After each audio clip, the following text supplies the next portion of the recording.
So thank you, all of you, to those who actually asked, new questions for me to go cover. The first question I want to go ahead and answer is, and these are in no particular order, this is just the order I wrote them down in, is people are asking about the Dericost. Now, I'm going to be answering you as ever from an in-character perspective, trying to flesh out more of the lore of the role of this place. However, I think there's a few secrets about the Dericost I can give away at this point. The Dericost are a race of undead people, although I put that in quote unquotes on purpose. The term undead as actually would be more accurate to be called the unliving, which is what or the walking dead actually would be more accurate, which is what the most of the races of Primus tend to affix to them. You see, amongst the Dericost, there are three varieties of Dericost. There are those who look more or less completely normal, like standard individuals, except their skin has been smoothed down to the point where it is quite literally shiny. It looks as if their skin is made of plastic, actually. These are the more upper nobility of the Dericost, are the people with this kind of appearance. These are the ones that consider themselves ageless. They're almost always the upper echelons of the society, that sort of a thing. Most of the noble houses of the Dericost are headed up by someone who is one of these. They are referred to as pures, consequently. The next step down is those who are still pretty much mainly humanoid, still have, they look a little bit desiccated, like they're simply just old or they've been mummified a little bit, but they still function as normal, functional humanoid creatures. They don't have too many issues. Their flesh is not literally rotting off or anything like that, but they give that appearance of someone who is extremely decrepit, old, and otherwise dying. Hence the common term, the unliving. This is the form of Dericost the vast majority of people have encountered. Anytime anyone else has actually interacted with a Dericost in known history, with very few exceptions, this is the kind they've interacted with. These are known as the Revenants. Now, the Revenants make up the bulk of Dericost society. Well over 90% of their population consists of Revenants. And these are the ones who pretty much fill out most of how their society functions. Workers, tradesmen, military, such as it is, the people who craft, the people who maintain their defenses against the threats of the Dyers, that sort of a thing.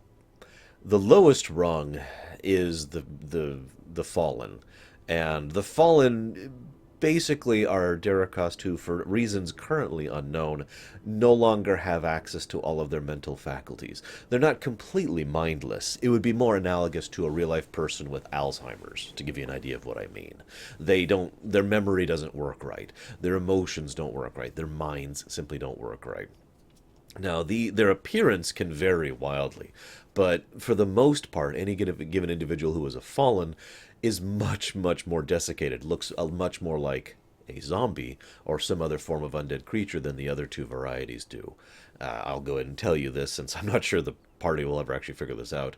This is primarily due to the fact that the nature of what is preserving their lives, because the Dericost are effectively ageless, is entirely dependent on something internal, not something external, a more metaphysical thing. And so whatever has gone wrong with these fallen has gone wrong, and therefore they lack the ability to properly maintain themselves. The only Dericost that have died in the last 300 plus years are fallen, who will eventually decay to the point where they fall into a pile of debris, effectively, of sand and dust and bone. There are very few fallen, and it's considered a terrible fate to befall anyone. Every Dericost inevitably fears becoming fallen, because none of them truly understand what causes it yet. I do, of course, but all of them live in fear of it, even the pures. Now, the Dericost, now that I've described that a bit, as I mentioned, the Dericost are ageless. They do not age as part of their natural lifespan. They simply keep going on until they are killed. They are not invincible, after all, simply immortal. They are immune to most common things like eating, drinking, sleeping. They're generally immune to things like disease and poison. However, they're not particularly more durable than a standard individual. In fact, if I were to describe them in stat terms, they have less HP and they automatically take more damage from damage sources than any other given race would do so, because their bodies are actually quite fragile. And they're pretty much only being maintained by their constant willpower. Yes, I know I'm basically describing nobodies, but trust me, they're not nobodies.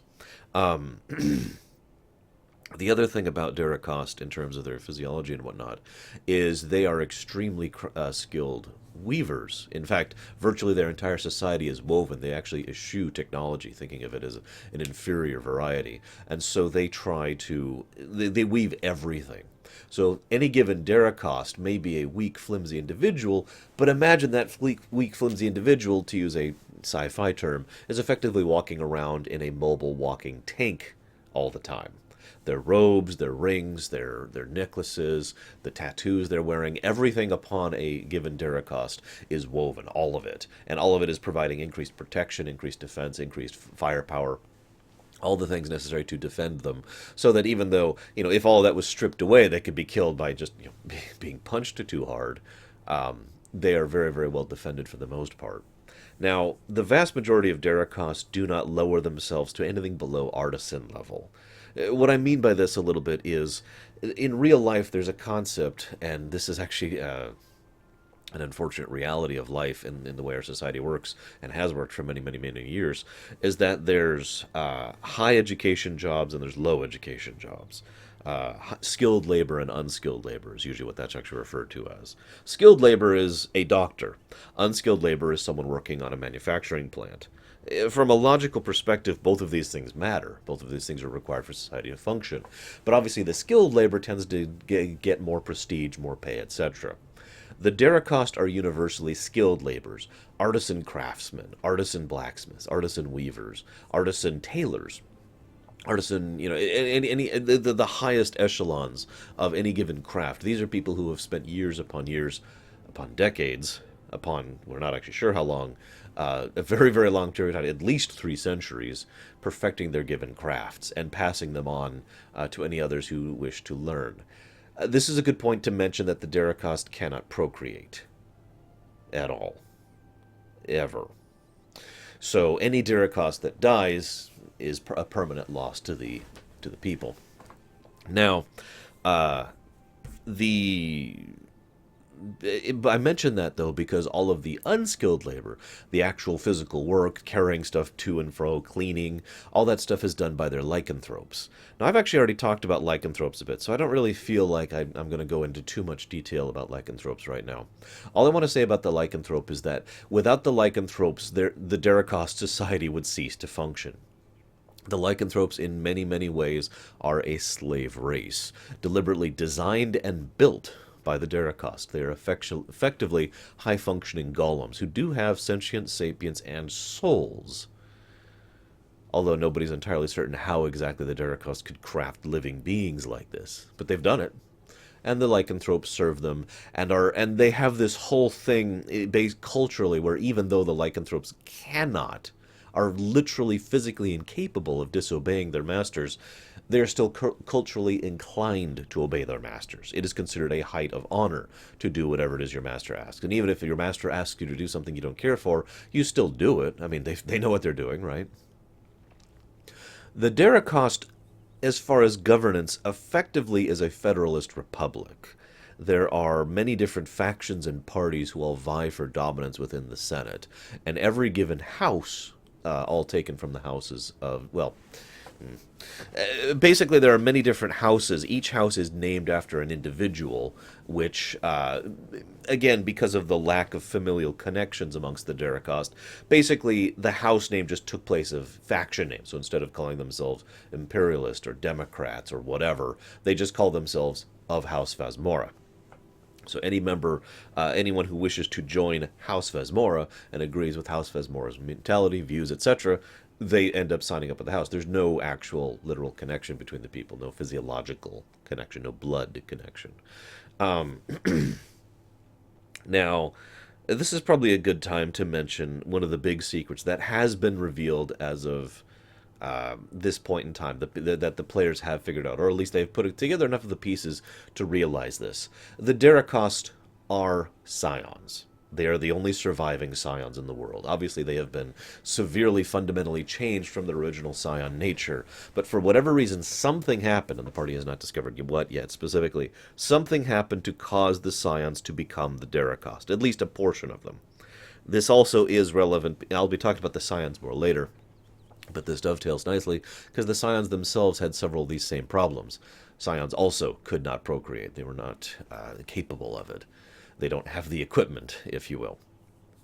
Now, so the Dericost obviously continue that trait, and this is why their structure is more along philosophical lines than ties of blood or anything like that. Now, the each given house has a seat, and usually the leader of the house, Vasmora herself, for example, will actually be the person who represents them within the Senate meeting, and they go there and they basically argue in order to determine what the Federation as a whole is actually going to do. However, it is worth noting that for the most part, this system of governance is almost unnecessary. Any given house runs their day-to-day affairs for themselves, and because of the fact that the lycanthropes take care of most of their actual needs, there isn't a particularly large amount of actual infighting amongst the Dericost. There's a fairly large amount of verbal sparring, but this is done more for entertainment's sake than anything else. They don't actually usually disagree on views. There's only been 2 points in history where they have actually fundamentally disagreed, and it's gone to the Senate meeting, and they've actually had to debate it in front of the council. The first was the Dericost Accords, formed 100 years ago, well, roughly 100 years ago, where the nations, the people, I should say, of the rest of the races, the lesser races, if you will, were getting excessively violent with each other to the point where it was going to boil over into something called war, something that hadn't existed up until this point in time in their known history. The Dericost, one of the Dericost's leaders, the Lady Airfall of House Airfall, stood up and championed for the idea that they needed to step in and intervene with this. Now, the House Airfall has a lot more sway than the others because she was one of the original 4 emperors, along with Rytheron.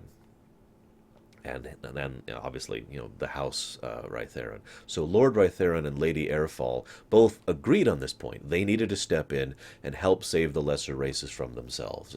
We're doing it for their own good. And so they moved in, and accounts differ. But whatever the Dericost did, they came in with military firepower, armies of lycanthropes and their own enchanted selves leading the battlefield, so to speak, and completely subdued every militant race across the greater whole of the continent. It took several years, and they finally forced all those people into the major leaders, the major charismatic individuals, the people they felt had promise and scope, brought them to one area and said, "These are the Dericost Accords, and you are all signing them." And basically held a gun to their head and said, "You have to sign this agreement." Obviously, there were no literal guns, but you get my point. This is the foundation of the Dericost Accords, which I've talked about briefly before. It's rather extensive.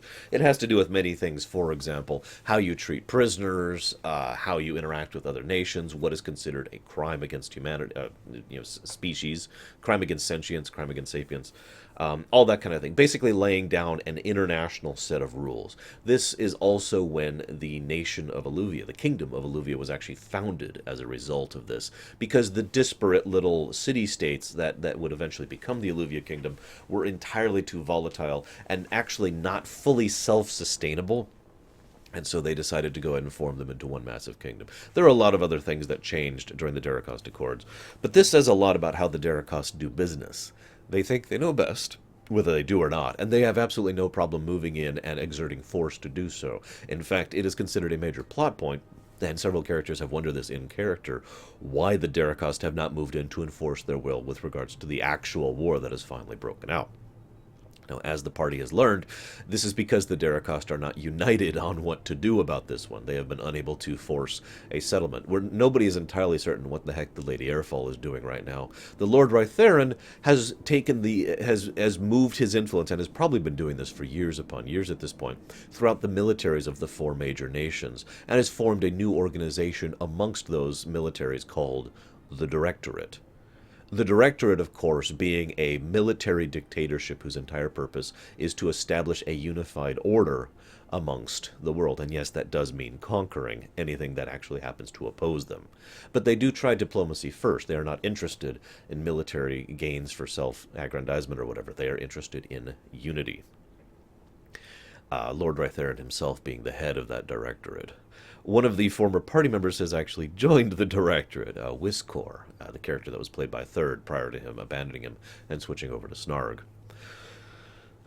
So now there's also a few other factions amongst the Dericost. I'm not going to say all of them. There are many. The party hasn't even discovered all of the factions of the Dericost yet, but they have had and will continue to have several interactions with one faction, the House Vesmora.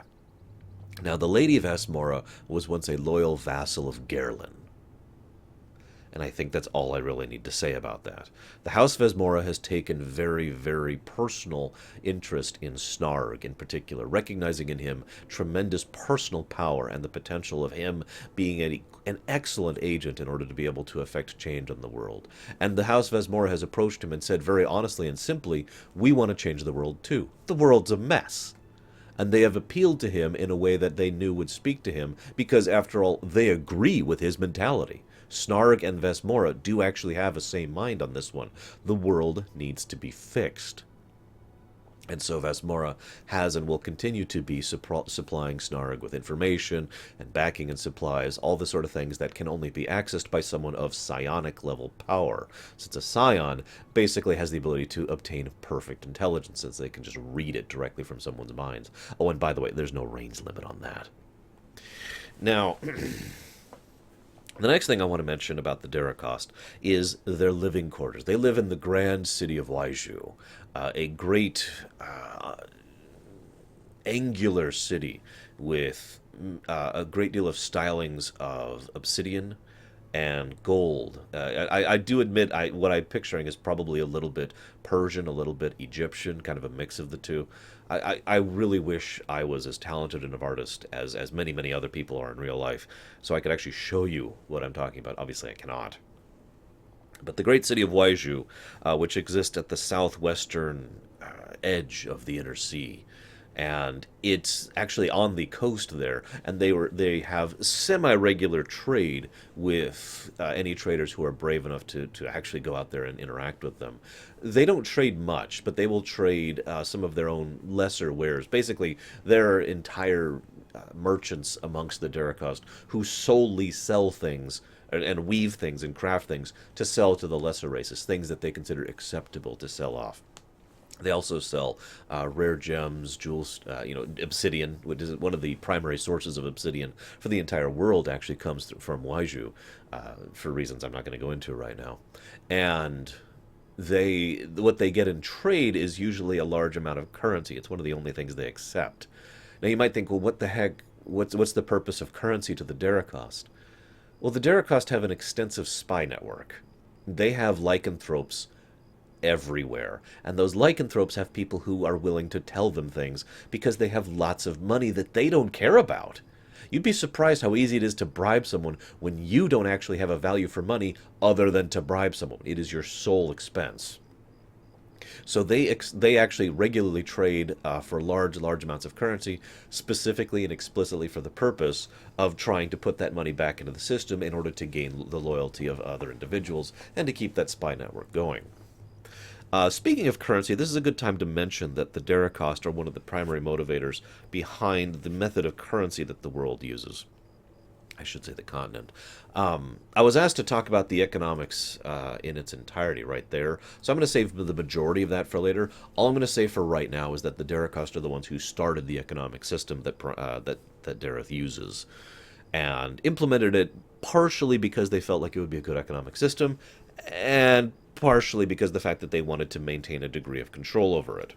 Again, the Dericost, whether they are good or evil, is up to the individual to decide, but they definitely think they know better, and they definitely want to enforce their will upon the lesser races. They think of them as if they were children who are in need of care and taking and all that fun stuff. I suppose this is a good time to mention one other little tidbit that I have already given away, but I imagine most players didn't actually notice already. The secrets of the airship were given away by the Dericost. In other words, the lesser races did not invent airships. They claim they did, and most, the huge majority, almost 100% of people think that it was an invention. But what actually happened is a rogue element amongst the Dericost was sufficiently terrified by the sudden and out of nowhere onslaught of the Tumorok about 30 years ago that they immediately, or it wasn't 30 years ago.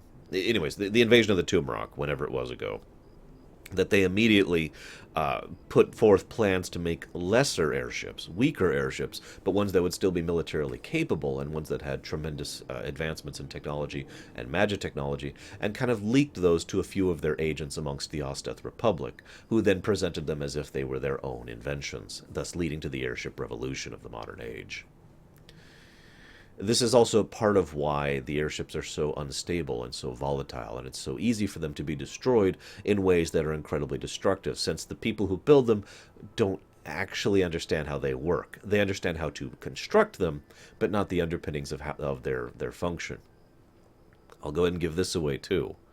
That defect, the defect in the the magicite core of the airships, was a deliberate design on behalf of the Dericost to ensure that if for whatever reason the airships were used against them, they could take them out easily and quickly, since they would have a critical weak point that would be very easy to exploit as long as you know it's there. And yes, that would basically lead to most of Dareth turning into a nuclear wasteland, because those explosions are quite devastating. I think that's all I've got about the Dericost for you today. As ever, any further questions, please feel free to leave them in the comments below. Hope you've enjoyed, and I'll talk to you later.